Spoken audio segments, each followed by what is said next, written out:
Why did a process server hand me a thick envelope at my mother-in-law's dinner table while the whole family watched? Did one joke about my tiny past and my choice to prove a point by straying really turn my husband into a stranger who only speaks through lawyers? I thought he was the problem. Now a judge knows my name.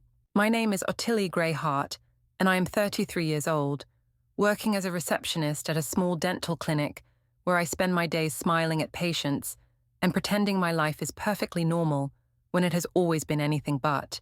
I like to think of myself as clever and adaptable because I can twist any story into one where I appear like the victim and everyone else plays the role of villain, even when deep down I know I am the one who pushed things too far. I told myself that lying about my past was harmless because people judge women too quickly, so keeping the number small made me look pure and sweet, while hiding the truth gave me more control over how others saw me. My husband Calvin never seemed to fit with my style because he is quiet, steady, and private, while I need constant attention and reassurance that I am still exciting, so I convinced myself that his calmness was actually weakness. I played the role of the fun wife who tells jokes at family dinners and makes everyone laugh at her husband's expense.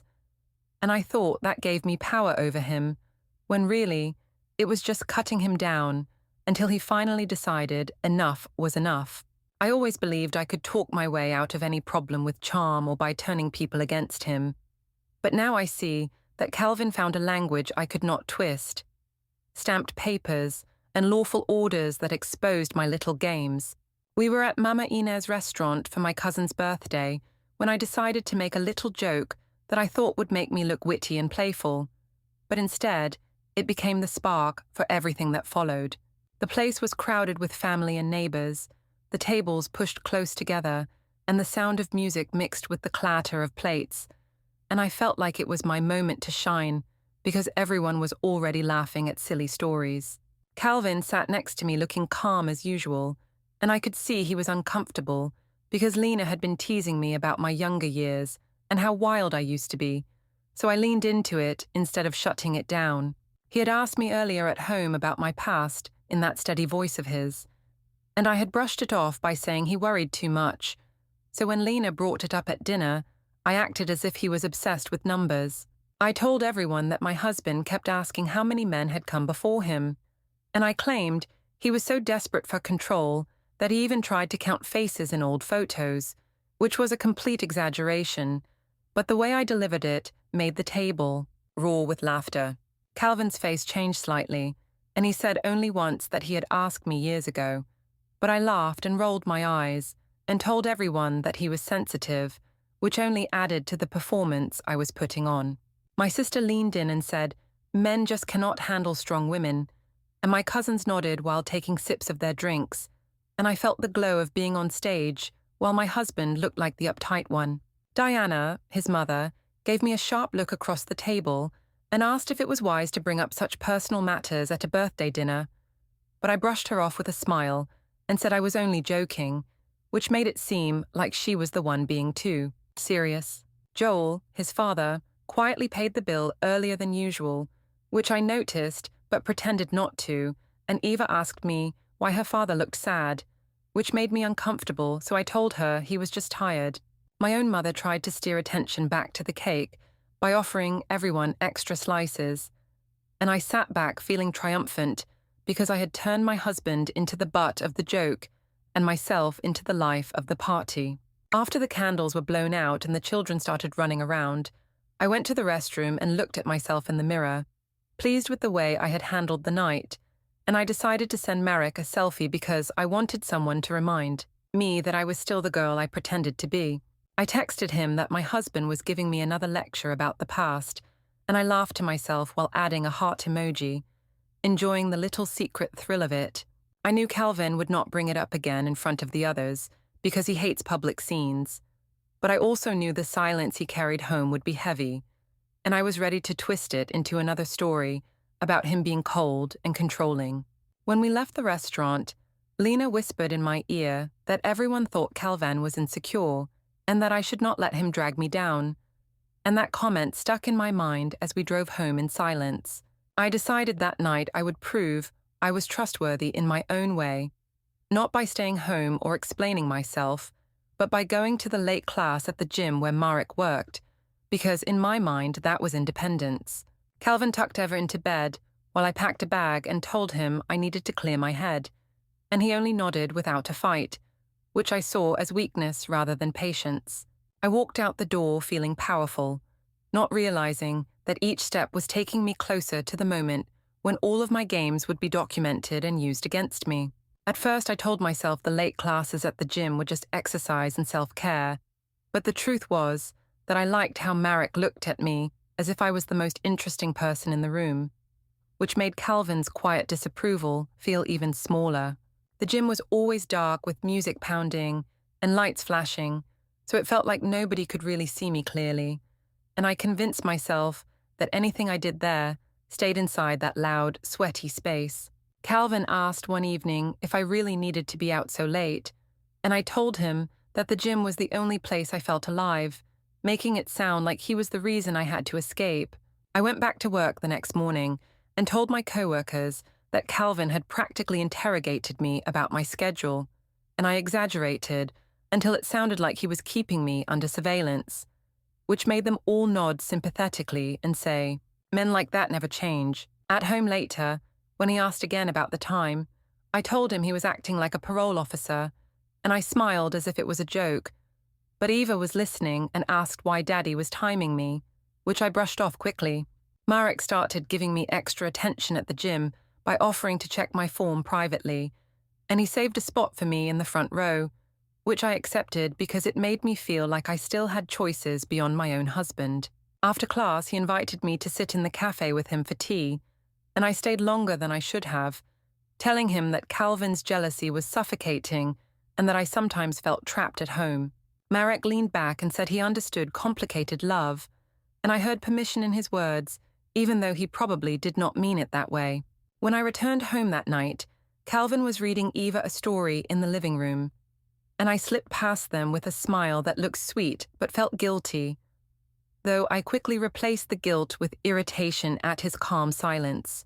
I told my mother later that week that Eva's anxious behavior came from Calvin's mood, not from me coming home late, and I pointed to Eva's fidgeting as evidence, ignoring the fact that she was hearing us argue constantly. My sister Lena posted a reel from our girls' night out with me, laughing in the background, captioned with a line about surviving jealous men, and I laughed along because it fit the story I was trying to build.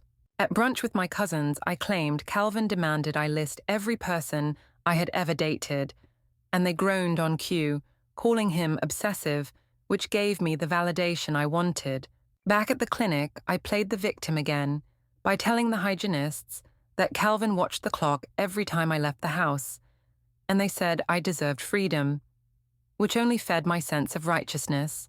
The more I told the story, the more I believed it myself, and I stopped noticing how often Calvin fell silent instead of responding to my digs.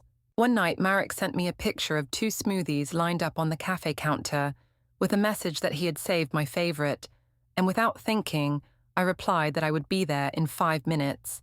At the same moment, Calvin was upstairs reading Eva to sleep, and I slipped my shoes back on quietly, telling myself I was just meeting a friend, though deep inside, I knew the truth was already shifting. I walked out into the night feeling like I was living a double life, but instead of fear, I felt a rush of power, certain that Calvin would never dare confront me in front of anyone, and that certainty blinded me to how dangerous his silence had really become.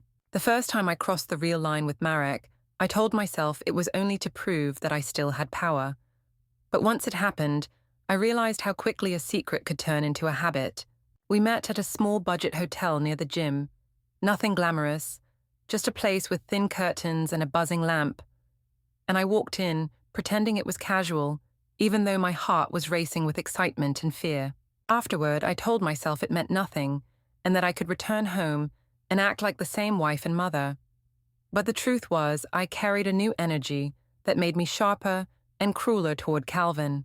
When he asked gently about my schedule, I snapped that real men did not interrogate their wives, and I told myself that he was weak for even questioning me. Soon after, we had a neighborhood barbecue where friends and relatives gathered in the backyard, children running on the grass, and neighbors holding paper plates stacked with food. I stood near the table with drinks and made another joke, loud enough for everyone, saying that Calvin still obsessed over my body count like a math teacher who never stopped counting. And people laughed while he turned red and moved toward the grill. I saw Eva tug at her father's sleeve and whisper something, and I hated the way she looked confused. So later, I told her Daddy was just grumpy because he lost at cornhole, which was easier than admitting the truth. My mother-in-law pulled me aside and said I should stop making those public comments, but I brushed her off and claimed that everyone needed to lighten up, making her look like the rigid one. Lena took videos for her story, showing me dancing near the music while Calvin stood in the background looking small, and she posted them with captions about jealous husbands, which only fueled my pride. Joel invited Calvin out for coffee the next morning, and I knew they were talking about me, because when he returned, he looked steadier, not weaker, and it made me nervous. That night, Calvin moved into the guest room, and I immediately told my coworkers that he had abandoned me in some cruel show of control, painting myself as the lonely wife. I tried to ignore the fact that he had started noticing details because one day he quietly picked up my tote and saw the gym resistance band and a receipt that did not match the times I claimed to be out. He did not yell or accuse me, which almost felt worse, because instead he wrote something down in a small notebook he kept by his phone. I decided to double down, telling myself that silence meant I was still winning, so I kept seeing Marek, even though he was growing uneasy and once hinted that he did not want drama. I brushed it off, assuring him that my husband was too timid to act, but Marek's hesitation planted a seed I refused to water. Around the same time, Eva's pediatrician, Dr. Patel, mentioned that she seemed more clingy and distracted, and I quickly blamed Calvin's cold tone, rather than admit that our late-night fights and my absences were confusing her. I kept insisting that Calvin was suffocating me with his quietness, repeating it so often to my family that even my mother began to wonder if maybe I was right. Still, Diana kept her distance and avoided family brunches, which I took as a personal slight. When Calvin finally suggested counseling, or at least some boundaries, I rolled my eyes and said boundaries were just another form of control. And then I loudly announced to Lena that I was taking a girls' spa day. The truth was that I returned to the same hotel, certain that my lie was safe, but the night clerk gave me a knowing look that made me feel suddenly exposed, as if the world was already preparing to testify against me. By the time summer rolled around, I had built a whole narrative where Calvin was the problem and I was the misunderstood wife, and I truly believed I could hold that story together forever if I just kept repeating it loud enough. At the dental clinic, I told the hygienist during lunch breaks that Calvin once threatened to list every man I had ever known at a reunion, which was completely false, but I said it with such conviction that they shook their heads in pity. At home he barely spoke, and instead asked me calmly to share a calendar so we could both see schedules. But I twisted it when I told Lena that he had placed me on a marriage curfew. Lena repeated it at her rooftop party, where I stood with a glass of wine, laughing while cousins agreed that Calvin was suffocating me. My mother nodded nervously when I claimed he wanted to starve me financially by demanding joint control, even though he had only asked for transparency. Calvin stopped correcting me, and that silence was worse than any argument, because I realized later he was collecting details like a hunter marking tracks. One night I left my phone on the couch while showering, and when I came back I noticed it placed slightly differently, which made me paranoid, though I still told myself he was too passive to act. The truth was he was already meeting with a lawyer named Mr. Cruz, a fact I would not discover until it was far too late. Meanwhile, I started flaunting little things to test him, like showing him a harmless direct message from Marek and saying it proved my honesty, while hiding the real hotel folio deep in a closet box under old scarves. My mother-in-law stayed away from gatherings, but I knew she was speaking with Calvin, and my father-in-law grew colder whenever I saw him, though he never raised his voice. Friends began inviting me out without including Calvin, and I loved the spotlight even as it pulled us further apart. I was so sure that silence meant surrender, bragging to co-workers that I had broken him down so he could not fight back anymore. but in reality, he was building a wall of evidence around me. He even requested a separate bank account for his paycheck, which I spun as an attempt to starve me, repeating the story until my mother comforted me like I was the one suffering. Marek began pulling back, saying he wanted less drama, and I laughed it off, telling him that Calvin had no power, though deep inside I felt a twinge of unease when he stopped answering my messages quickly. Then, one Sunday evening, we invited family over for dinner, and I was determined to show everyone how composed I was while Calvin sat quietly at the end of the table. Halfway through the meal, the doorbell rang, and when I opened it, there stood a man with a clipboard and a large envelope, flanked by Diana and Joel, who had arrived late. He asked my name and handed me the documents while Calvin stayed seated, watching me unfold the pages with shaking hands. The words leapt out at me. Petition, temporary orders, proposed parenting plan, and it felt like the walls of my little theatre collapsed at once. Everyone stared in silence as I dropped the papers onto the table, and I realized Calvin had not surrendered at all, but had chosen a battleground I could not control. Walking into the legal office with Calvin and Mr. Cruz was like stepping into another world where charm and jokes held no value, and I hated every second of sitting across from men who acted as if my life could be sorted into folders and exhibits. Mr.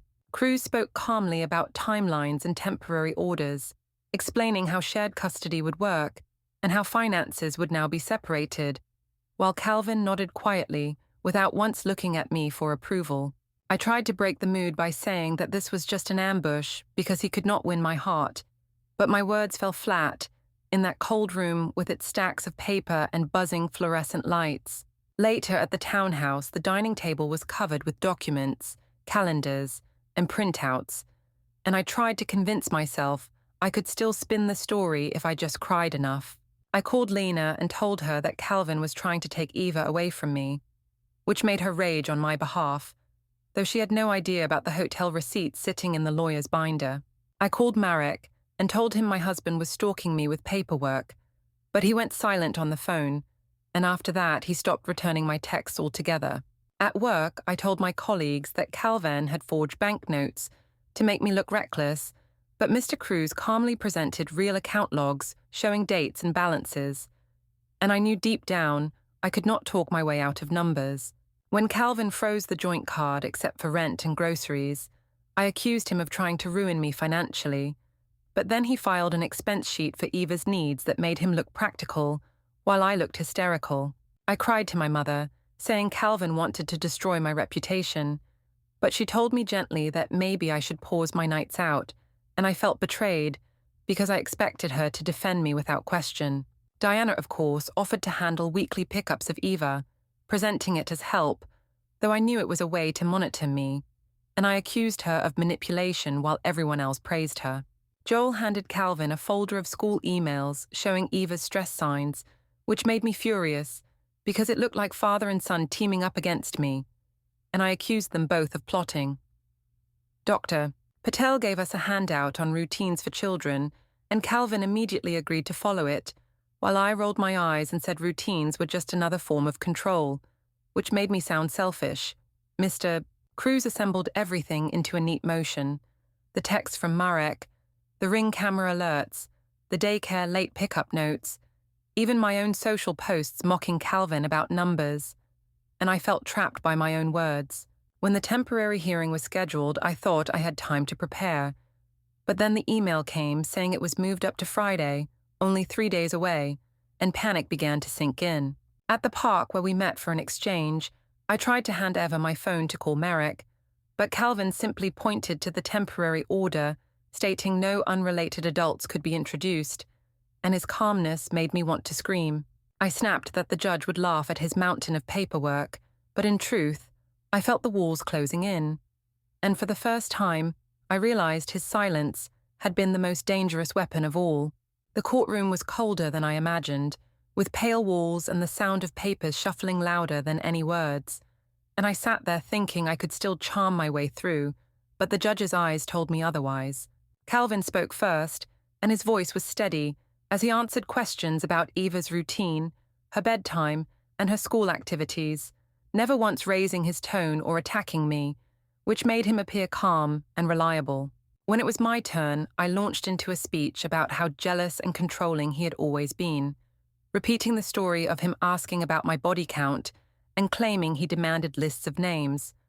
But the judge interrupted and asked me to focus only on parenting. Mr. Cruz then presented his exhibits with quiet precision. Bank statements showing his paycheck moved to a separate account, daycare reports about late pickups, screenshots of my social posts, and even the hotel folio linked to my loyalty points email. I tried to argue that the hotel charge was for a massage, but the record showed 2 check-ins under my name, and the courtroom grew heavy as I realized no one believed my excuse. I insisted that Calvin's silence had been coldness and neglect, but Mr. Cruz countered that silence began when he started documenting events, which turned my argument into more proof of his patience. I claimed my jokes were harmless, but the judge asked directly why Eva had been present during one of the barbecue arguments, and I had no answer that sounded like care for my daughter. Diana and Joel sat behind Calvin, their faces composed, while my own mother dabbed her eyes with a tissue, and my sister Lena kept looking at her phone as if waiting for a distraction that never came. When the judge announced the temporary orders, I felt the ground slip away. Custody split evenly on a strict calendar, exchanges at the park, all communication restricted to a co-parenting app, and both parents ordered to complete a parenting class. Finances were separated completely, with Calvin released from responsibility for my new debts and the joint card restricted to essentials, and I was told to upload receipts monthly for review. On top of that, a clause forbade introducing new partners to Eva for 6 months, and another clause demanded neither parent disparage the other publicly or online, which made my past jokes suddenly dangerous. The gavel came down softly, but it felt like thunder, because I understood in that moment that I had lost control of the story I had been weaving for so long. Calvin thanked the judge for clarity and walked out without looking back, and I followed into the hallway, where I tried to speak to him directly, but he simply pointed to the new order and stepped into the elevator with Eva's backpack slung over his shoulder. That evening, when I stood at the townhouse threshold with Eva tugging at my sleeve, she asked whether tomorrow was Daddy Day or Mommy Day, and I froze because I no longer decided that answer. I looked down at the color-coded custody calendar with its boxes and notes, and I realized my future had been reduced to a schedule that no amount of laughter or storytelling could erase. Don't forget to hit like, subscribe, and turn on the bell so you don't miss the next story. Write in the comments from which city you are watching. You are watching. You are watching. You are watching. You are